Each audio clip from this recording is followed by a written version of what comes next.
Aje by now if your more apple where if your more apple no be you bring apple where Sabana ware you wa mom ma do e where Sabana ware you wa baba solo bo wa gun ana solo ko yo wa ya baba la mo ma do e ko lo ise mo je ina kon lo we baba na ni a we ya mi enye apple baba ko ni we wa ga wala gari wa kadana na pa awije pe gbon ni seku wa nokoko awe gbanu wa gbogbo ni je me gbanu wa we na mi na gbanu wa mo abi yore kolo e mo afia ku yera wi ati do solo bo ti e bo emi ka ere ka aje God of course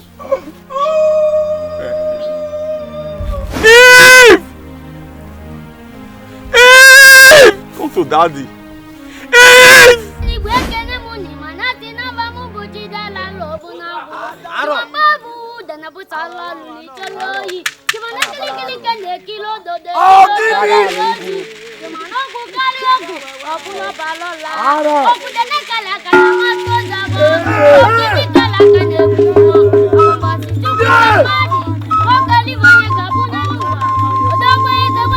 For you to know, say I did very serious. Yes, I'll put 1 million for your account. Now we don't like you. Remember wrong. I to where I can't leave it to our. Oh, 2 weeks I can't leave it to our. It's not going on your papa. On your kekese. Who calls you?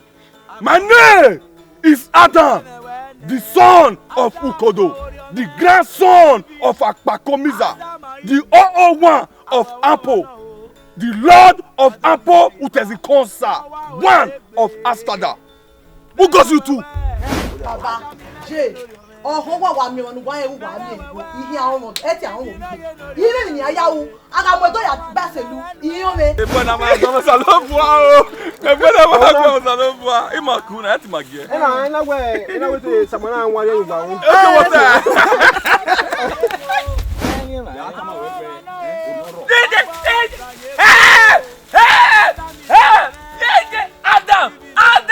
Adam! Love is a beautiful thing! Love is a beautiful thing! don't just again Love is...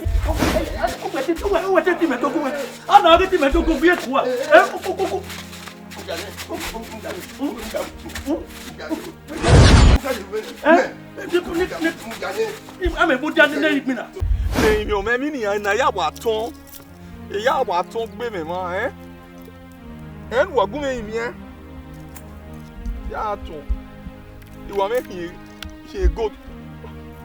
Yeah, more messy. You're saying I have 250. Oh no, when you're 30 carat goat. No, you're 30 carat goat. You are swathe. You can now be a goat of it. Nigga be there where I wear. Yeah, I can't wear like we can wear. Near keep quiet. Erika, don't do it well again. Who's doing what again? I'm a fan. One year one.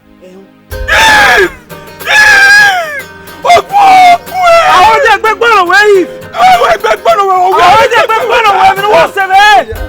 oyin na ma gba le bi na wi arere mi o azeno gba lo te po arere mi o. Please subscribe to Tata One TV. I beg, not forget to subscribe to Tata One TV.